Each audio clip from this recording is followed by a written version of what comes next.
All roads lead to Rome. Italian Prime Minister Giorgia Meloni closes her party's political festival with praise from Spain's Vox Party.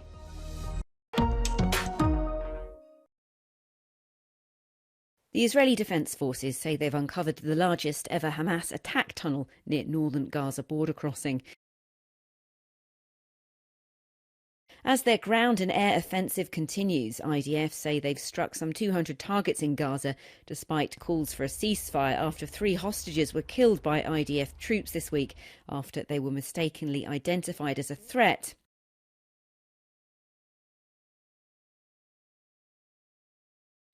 Hundreds of Israelis attended a funeral in central Israel on Sunday for one of the hostages, 26-year-old Alon Lulu Shamritz. Meanwhile, in Israel, French Foreign Minister Catherine Colonna met her Israeli counterpart and the Palestinian Prime Minister. She called for an immediate truce aimed at releasing more hostages, getting larger amounts of aid into Gaza and moving toward the beginning of a political solution. The foreign ministers of the UK and Germany, meanwhile, called for a sustainable ceasefire, saying too many civilians had been killed.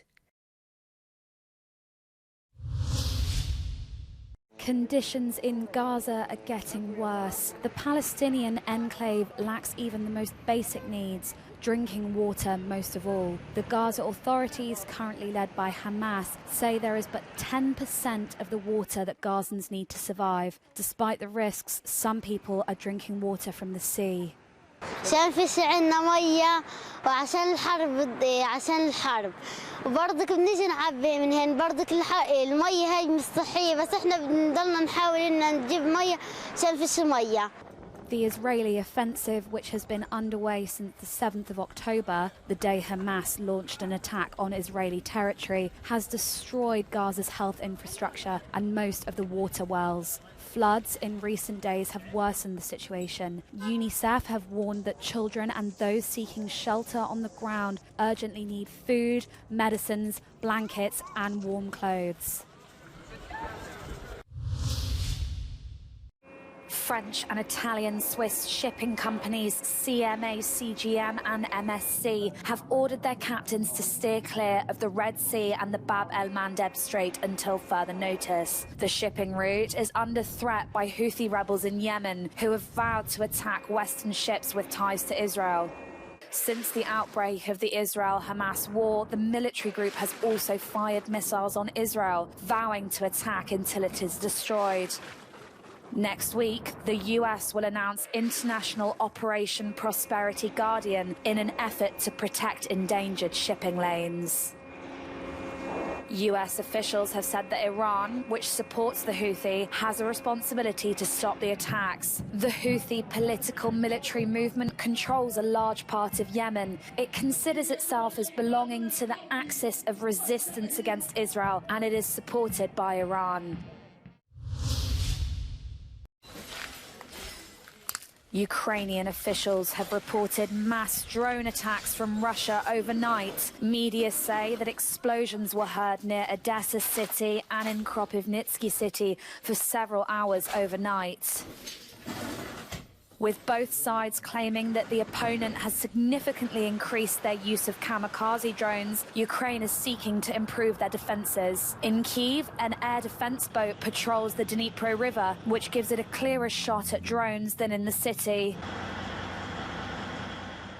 Meanwhile, the Estonian Defence League also announced its intention to build a new, complex system of protection from drones based on Ukraine's experience during its war with Russia. In response to the increasing attacks from Russian drones, Ukrainian President Volodymyr Zelensky promised in his Saturday address a further strengthening of air defences. Serbia's ruling populists have claimed sweeping victory in the country's parliamentary election. Prime Minister Ana Brnabić said that with half of the ballots counted, the Serbian Progressive Party's projections show that President Aleksandar Vučić won 47% of the vote and expects to hold around 130 seats in the 250-member assembly. The main opposition, Serbia Against Violence group, won around 23% of the vote in a ballot that's been marred by reports of major irregularities, both during a tense campaign and on voting day. On the final day of the festival of Atraju, Italian and foreign politicians took to the stage. In her concluding speech, Italian Prime Minister Giorgia Meloni said the centre-right has existed for 30 years because it shared a value system and a common vision. She also thanked Spain's Vox Party leader Santiago Abascal, whom she said she would continue to work with to make their political family more and more a player in Europe. Hoy todos los caminos de Europa vuelven a Roma. Hoy miran hacia Roma todas las esperanzas de un cambio de rumbo en Europa, de un retorno a las ideas fuertes, de la necesidad de raíces profundas. On Saturday, Meloni met with her British counterpart Rishi Sunak in Rome. The two leaders reportedly agreed to co-fund an Italian-British project of assisted voluntary repatriations to countries of origin for migrants stranded in Tunisia. Albanian Premier Edi Rama was also at the meeting. The three are said to have reiterated the importance of achieving stabilisation in the Western Balkans. Uber drivers or Deliveroo delivery workers? Are they freelance or are they employees of these companies? An agreement between the EU institutions reached Wednesday in Brussels should help answer this question, as it seeks to regulate and improve the working conditions of platform workers.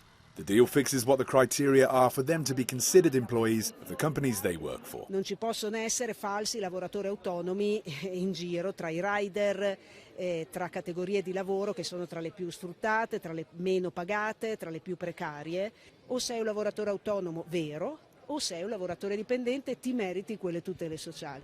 The agreement establishes 5 key indicators, which include whether the company fixes upper limits to the employees' remuneration, supervises their performance through an app, controls the distribution of their tasks, chooses their working hours, and makes them wear corporate clothing. If 2 of these criteria are fulfilled, then workers should be made employees and benefit from social rights, including paid holidays.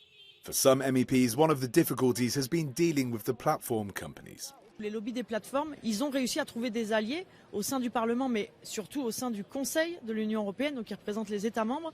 Et donc, jusqu'au dernier moment, ils ont tout fait pour détricoter, pour saboter la directive. On est passé à 2 doigts, vous savez, d'avoir une directive qui ne soit pas favorable pour les travailleurs, mais qui soit une directive favorable pour les plateformes, qui soit une directive pro-Uber.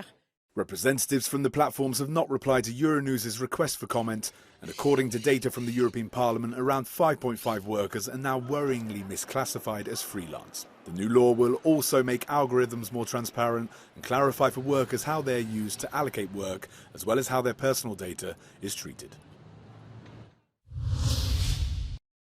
Fishermen in the Gulf of Naples preparing to go out for the daily catch. These white polystyrene boxes on board will soon be a thing of the past. 2 municipalities in the area have joined forces in the fight against plastic pollution. Thanks to European funds, thousands of reusable plastic fishing crates are being purchased to replace their polystyrene counterparts. The multi-purpose brittle material is one of the main causes of microplastic pollution in the Mediterranean Sea. Penso che sarà il futuro questa cassetta, vedo una cosa positiva. Sia per l'igiene dell'ambiente che per la società di chi fa questo mestiere. Unlike the old polystyrene crates, the new carriers can be washed and disinfected. These fishermen from the village of Pozzuoli are ready for the change. Le nuove cassette di plastica verranno lavate col microchip, ci saranno sempre non verranno più buttate nell'ambiente. C'è un po' di lavoro in più, però penso che sia meglio, perché il futuro secondo me è meglio questa qua e magari proteggiamo l'ambiente. I pescatori di Pozzuoli dimostrano che è possibile coniugare l'attenzione al lavoro con il rispetto dell'ambiente. Un piccolo cambiamento può significare molto per la salute del mare in cui lavorano. Tutte le azioni che potranno essere in campo dal punto di vista ambientale, miglioramento ambientale, loro sono a fianco dell'amministrazione e naturalmente loro la colgono anche in maniera positiva questa cosa, perché migliorare l'ambiente significa migliorare la propria attività. Plastic accounts for 95% of floating litter in the Mediterranean Sea and more than 50% on the seabed. The United Nations Environment Programme says 730 tonnes of plastic end up in the Mediterranean every day.